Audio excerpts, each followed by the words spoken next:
Ihwanawat yang dirahmati Allah SWT, tiba kita di sesi dialog spesial topik berita hari Jumat. Kita sudah terhubung dengan narasumber kita, Ustadz Abdullah Hehamahua di ujung telepon. Halo, Assalamualaikum warahmatullahi wabarakatuh, Bang Dullah. Waalaikumsalam warahmatullahi wabarakatuh, Mas Angga. Bang Dullah sehat ya pagi hari ini ya? Alhamdulillah sehat. Tentu saja dengan segala aktivitasnya Bang Dullah pasti memantau dan juga menyoroti terus dinamika politik, ekonomi, sosial, hukum gitu ya yang terjadi di negeri ini. Bang Dullah, saya Ya, akan menanyakan dua hal dulu nih Bang Dullah. Pertama mengenai vonis ringan terhadap Harvey Muiz. Bukan hanya Harvey Muiz ya, tapi dan kawan-kawannya, ternyata ada beberapa orang itu.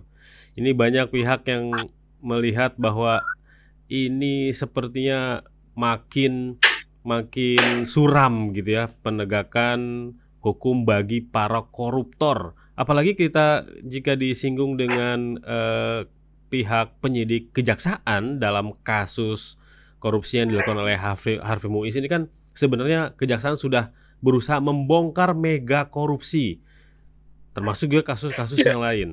Komentar Mahfud MD aja sampai duh Gusti bagaimana ini. Nah, kalau komentarnya Bang Dullah nanti kita ingin tahu bagaimana sebenarnya yang melatar belakangi vonis super ringan, bukannya ringan tapi super ringan bagi koruptor di masa-masa ini. Lalu yang kedua, kami juga ingin menyoroti ketika Hasto Sekjen PDIP menjadi trending dalam satu pekan ini yang dikatakan sudah dibidik sejak 2020. Bagaimana Bang Dula melihat lingkaran antara PDIP, Hasto dan juga lingkaran yang pecah gitu ya dengan mantan Presiden Jokowi, termasuk mungkin disoroti juga sikap Presiden dalam kasus Hasto ini. Dua hal itu dulu Bang Dula, monggo. Ya, pertama soal putusan pengadilan yang sangat ringan terhadap koruptor yang kerugian ke negara itu luar biasa besarnya, sebab yang memutuskan itu hakim, yang mengajukan itu adalah kejaksaan, dan proses penyidikan dilakukan oleh kepolisian. Oleh kejaksaan sendiri seperti itu. Problemnya adalah bahwa kejaksaan itu sebenarnya hari ini bukan berada pada posisi sebagai bagian daripada sistem peradilan. Jadi kalau zaman dulu itu dan di negara-negara lain itu kejaksaan itu berada pada institusi kehakiman. Nah, jadi bukan pada institusi pemerintahan. Nah, hari ini polisi dan kejaksaan berada pada institusi pemerintahan karena mereka masuk dalam kabinet. Jadi misalnya kalau rapat kabinet itu Kapolri hadir, Jaksa Agung hadir, berarti mereka itu eksekutif. Jadi kalau eksekutif bagaimana mau menegakkan prinsip-prinsip keadilan ketika satu kasus berkaitan dengan pihak eksekutif. Sehingga begitu, maka yang saya ingin katakan pertama adalah kita harus menata kembali sistem ketatanegaraan kita, di mana kepolisian itu tidak harus dibawa presiden. Kalau zaman Masyumi berkuasa, polisi itu dibawa Kementerian Dalam Negeri, dan hampir sebagian besar negara di dunia itu juga di bawah Kementerian Dalam Negeri. Katakanlah Malaysia, Singapura dan seterusnya itu kepolisian itu di bawah Kementerian Dalam Negeri. Tapi kemudian polisi-polisi di dunia itu tidak punya senjata, mereka cuma pakai tongkat seperti itu. Sementara di Indonesia Angkatan Darat dan TNI itu kalah sama polisi persenjataannya seperti itu. Nah itu. Nah, kejaksaan harus di bagian di bidang kehakiman, Pada zaman Orde lama, pada waktu masa masih berkuasa, kejaksaan itu tidak dieksekutif di bagian kehakiman seperti itu. Sehingga dia terlibat di dalam proses penegakan hukum di mana hakim itu adalah wakil Tuhan di dunia. Sehingga jaksa berada pada posisi seperti itu. Sehingga demikian maka jaksa ketika dia mengajukan tuntutan itu sesuai dengan fakta-fakta hukum yang ada. Nah, oleh karena itu maka dalam konteks itu kejaksaan dikembalikan kepada undang-undang kejaksaan yang asli, di mana mereka tidak menangani kasus-kasus korupsi. Jadi kejaksaan hanya menangani kasus-kasus di luar korupsi, yaitu pidana umum, apakah itu pencurian, apakah itu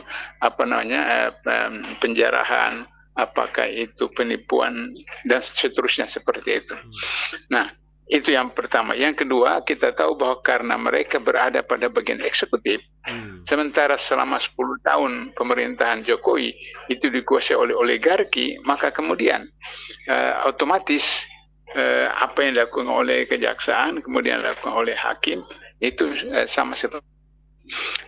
Nah, hakim, kita tahu bahwa Mahkamah Agung berapa waktu yang lalu kita lihat ada yang sampai menyimpan uang selama sekian tahun, hampir 1 triliun, sekian kilo emas, dan seperti itu. Nah, itu mengakibatkan kemudian Mahkamah Agung itu sebagai penjaga gawang penegakan keadilan itu jebol. Jadi saya sudah pernah sampaikan beberapa waktu lalu di Rasil ini, ketika pertama kali saya ikut Rapim KPK 2005, saya mengusulkan agar supaya kita tangkap beberapa jenderal polisi karena KPK Hong Kong seperti itu. Tapi diingatkan oleh salah-salah pimpinan KPK bahwa Hong Kong seperti begitu karena jaksnya baik, hakimnya diimpor dari Inggris. Nah, maka kemudian kita sepakat bahwa kalau begitu kita mulai dari penjaga gawang. Filosofinya kalau bola lepas dari kepolisian, lepas dari kejaksaan, maka penjaga gawang yaitu hakim itu bisa menyelamatkan. Dan pada awal-awal periode pertama KPK berhasil menertibkan itu Mahkamah Agung. Tapi ketika oligarki tahu bahwa ini KPK yang berbahaya, kemudian diganggu itu KPK dengan kasus cicak buaya jilid 1, jilid 2, jilid 3, maka kemudian KPK abai di dalam mengawal MA, sehingga kemudian terjadi seperti sekarang itu. Nah, jadi dari MA itu maka hakim-hakimnya seperti itu, ya seperti demikian. Untuk menjadi hakim maka kemudian juga harus mengeluarkan sejumlah uang. Nah, oleh karena itu maka saya sudah pernah sampaikan bahwa untuk menetapkan penyelenggara negara, apakah ketua KPK, ketua KPU, ketua Bawaslu, ketua MK, ketua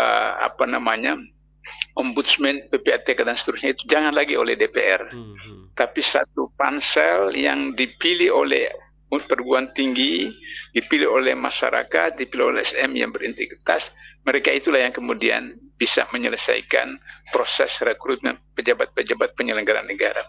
Tapi memang harus dibawa ke DPR karena DPR mempunyai hak budgeting.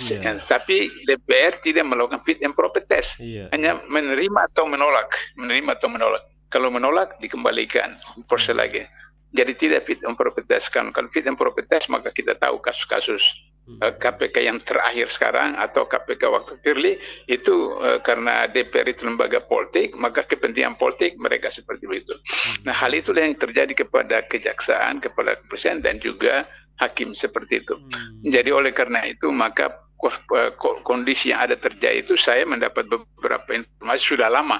Pengalaman saya, adik ipar kandung saya itu kan 2 orang polisi. Sudah pernah ceritakan bahwa dia tamatan SMP mau untuk naikkan pangkat harus sekolah lagi. Maka dia kirim surat ke saya waktu saya masih di Malaysia, minta sekian ratus ribu rupiah. Saya bilang, untuk apa? Untuk mau sekolah lagi. Yang minta siapa? Dari Mabes Polri, seperti itu. Dan itu terjadi di seluruh instansi, tidak hanya kepolisian, tidak kejaksaan, tidak hakim, bahkan ASN juga begitu, seperti demikian itu. Nah, oleh karena itu maka sistem ketatanegaraan dan ketataklaksaan sistem administrasi pemerintah harus diubah total. Paling tidak mengikuti pola KPK jilid 1, jilid 2, jilid 3, sehingga demikian maka yang menjadi ASN, apakah sebagai polisi, sebagai jaksa, sebagai hakim, sebagai panitera, itu betul-betul berintegritas dan profesional. Itu persoalan apa yang terjadi tentang putusan pengadilan sangat super ringan itu, Mas. Iya. Menyentak dan melukai rasa keadilan. Ada alasan yang tidak logis, katanya terdakwa itu sopan di pengadilan. Ini kadang-kadang kita perlu membuka mata gitu ya, bahwa hal-hal substansi ini kok kenapa selalu dijadikan alasan oleh para penegak gitu ya. Padahal bukan substansi Kalau HAM. soal sopan itu kan sama dengan misalnya kalau orang ditangkap KPK, Hmm. dia tidak pernah sholat, dia tidak pernah pakai jilbab kalau perempuan, begitu ditangkap KPK langsung. Langsung pakai Yang laki-laki pakai baju peci, Melayu, pakai songko, peci, perempuan terus pakai kerudung jilbab. atau pakai jilbab, seperti itu. Jadi itu yang mudah sekali orang dikibulin dengan cara hanya seperti itu. Kemudian di dalam penjara dia menjadi yang sekarang kalau Natal ini dibagi-bagi hadiah itu Sinterklas. Sinterklas dalam penjara jadi Sinterklas, suruh beli rokok misalnya kasih 1 juta rokok 1 bungkus, tapi 1 juta rokok cuma berapa puluh ribu, seperti itu dikasih, bagi-bagi petugas dan seterusnya. Nah, sehingga akhirnya penjara itu juga merupakan Sinterklas, sehingga yang selalu saya katakan dia tidak narkoba, dalam penjara narkoba, dia tidak homoseks dalam penjara homoseks, dia tidak lesbian dalam penjara lesbian, seperti itu. Nah, itu problem kita tentang putusan hakim yang tidak berkemanusiaan, padahal putusannya itu atas nama ketuhanan yang Maha Esa, seperti karena hakim itu wakil Tuhan di atas di dunia, seperti itu. Itu masalahnya, Mas Angga. Yang kedua soal Hasto. dalam Jadi ini sebenarnya kan cerita berulang-ulang, tapi saya mau simpulkan saja, dan saya sudah pernah sampaikan di Rasil ini beberapa waktu yang lalu, bahwa kalau pengantin baru itu bau kentutnya pun harum, suami dengan istri. Begitu cerai, semua berantakan, saling bongkar-bongkaran. Nah, itu sekarang terjadi. Nah, cuma persoalannya adalah cerai itu dalam Islam itu ada talak 1, ada talak 2, ada talak 3. Nah, kalau misalnya talak 3, maka insya Allah Hasto ditangkap, dipenjarakan. Kalau talak 3. Kalau masih talak 1, talak 2, saya belum yakin Hasto ditangkap.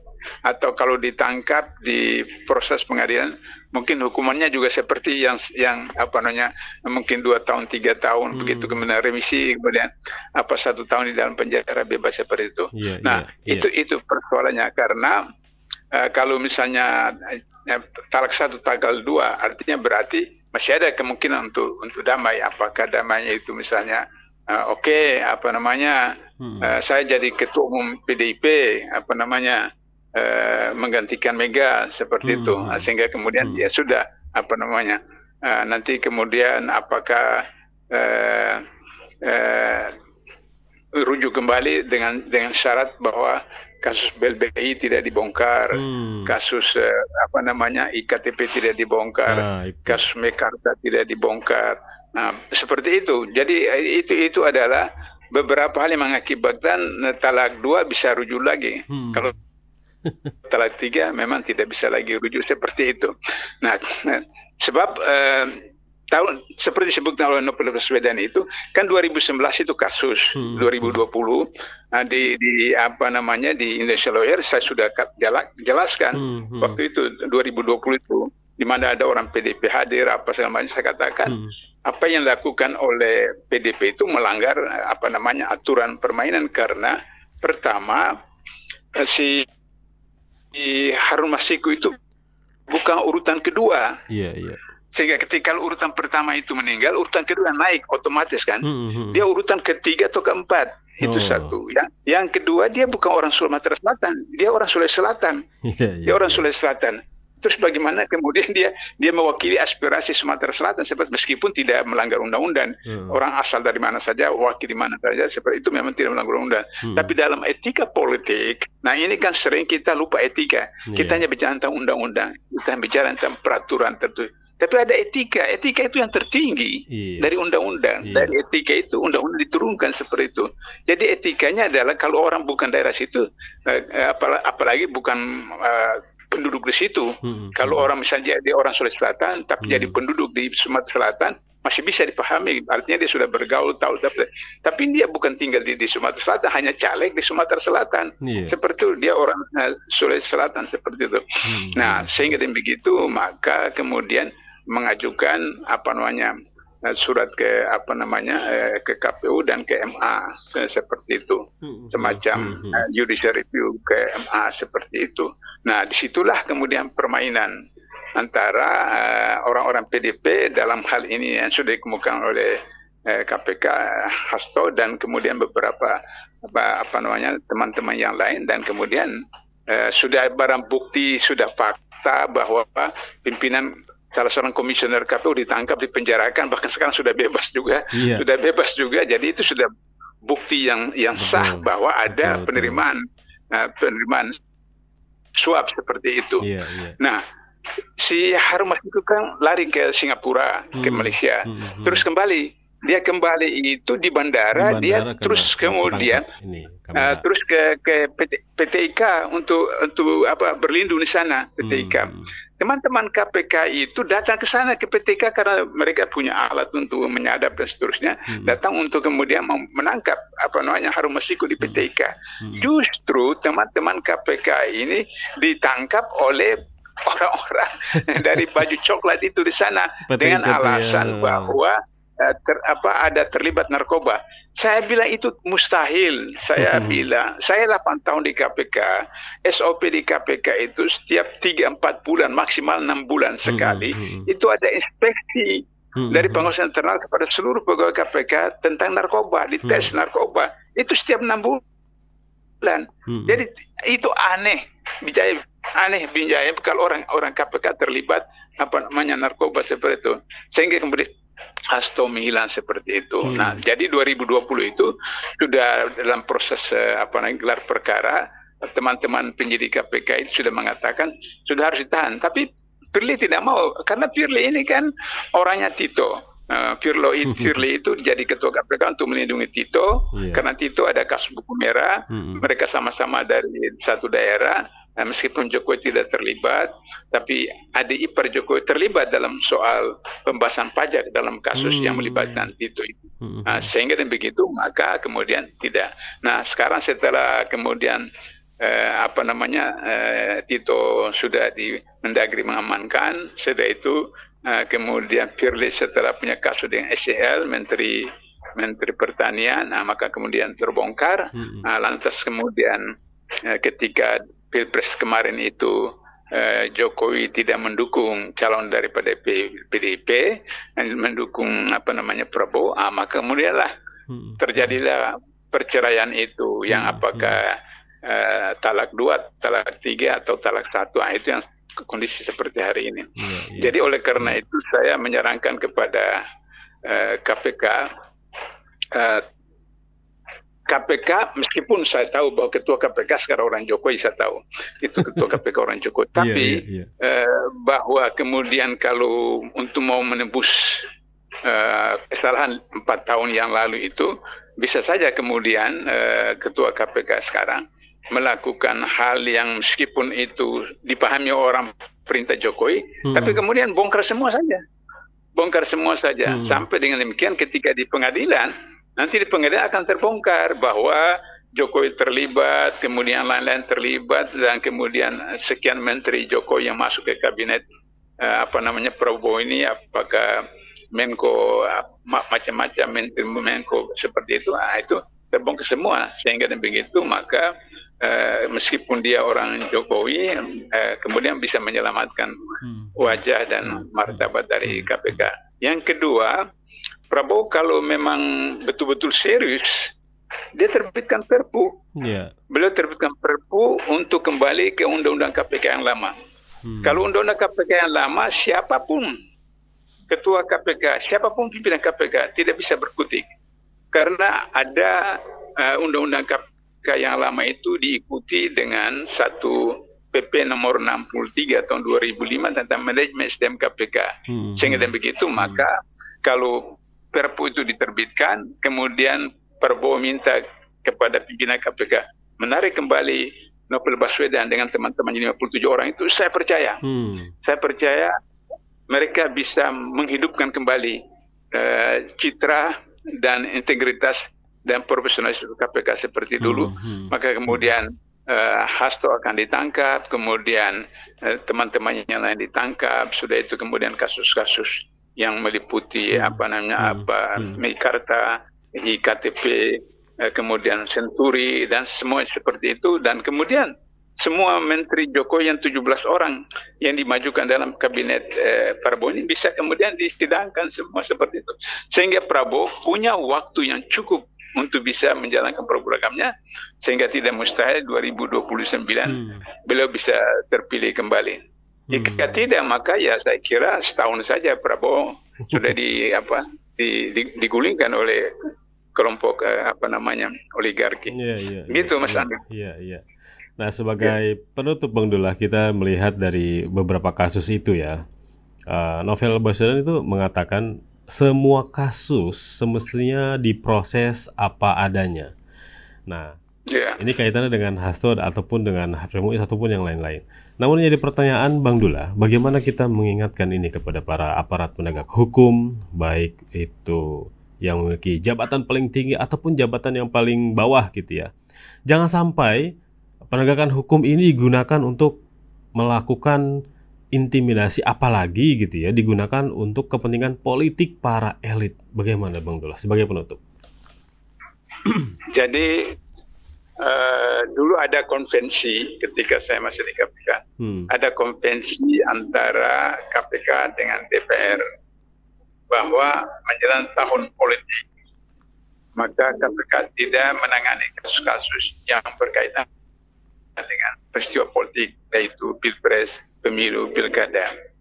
Nah, kemarin itu 2 hari menjelang pemilu itu PLT Gubernur Bengkulu itu ditangkap. Memang itu hasil pemantauan dan hasil penyadapan dan seterusnya. Tapi sebenarnya itu kemudian meskipun mereka melakukan sesuai dengan fakta-fakta yang ada, tapi kemudian akan lahir kesan, wah ini karena orang kelompok sana, maka kemudian ditangkap.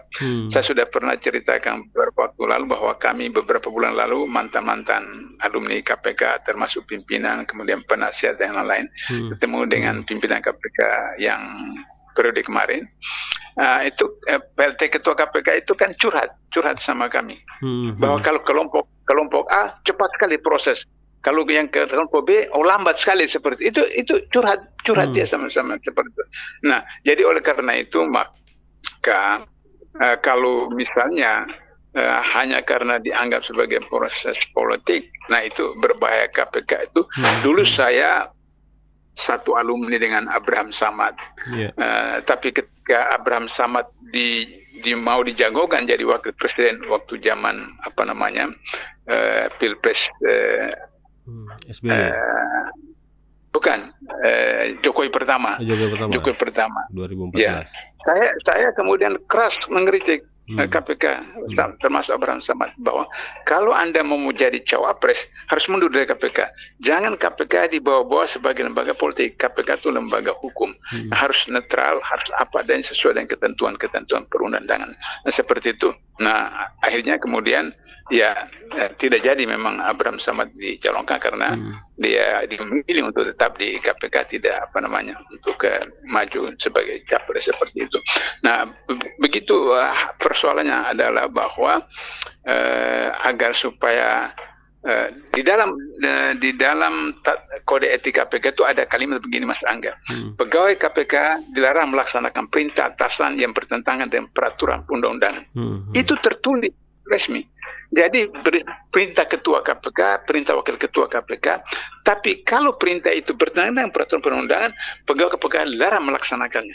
Nah, jadi dengan begitu maka kemudian semua berjalan berdasarkan rule of law, semua dengan aturan peraturan yang ada seperti itu. Jangan sampai kemudian ketua KPK, pimpinan KPK itu karena disponsori oleh partai A, disponsori oleh oligarki B, lantas kemudian harus mengikuti kemauan partai politik atau kemauan oligarki. Nah, itu maka kemudian lembaga negara baik kepolisian, kejaksaan maupun KPK akan menjadi alat politik, bukan alat penegak hukum. Nah, sehingga demikian saya simpulkan bahwa kembalikan ke Undang-Undang 45 asli, kemudian semua PP yang ada, semua undang-undang yang ada bertentangan dengan Undang-Undang 45 asli itu dihilangkan dan Prabowo diminta keberaniannya sebagai jenderal untuk menerbitkan beberapa perpu yang membubarkan atau menghilangkan undang-undang Minerba, undang-undang Cipta Kerja, undang-undang KPK yang lama, undang-undang kesehatan, maka kemudian bisa terjadi kerukunan antara lembaga, antara pemerintah dengan rakyat, antara rakyat di mana ada ormas, ada partai politik, bisa kemudian kita masuk 2045 sebagai Indonesia berkah, insya Allah. Insya Itu Allah. Mas Angga. Baik Bang Dula, terima kasih dialog ini pagi hari ini menemani Ikhwan dan Akhwat. Insya Allah kita jumpa lagi tahun depan nih Bang Dula ya. Tahun depan udah masuk. Oh iya, tahun lagi. Januari. Iya. Tahun lagi. Baik. Terima kasih Bang Dula. Assalamualaikum. Ya, Waalaikumsalam warahmatullahi wabarakatuh.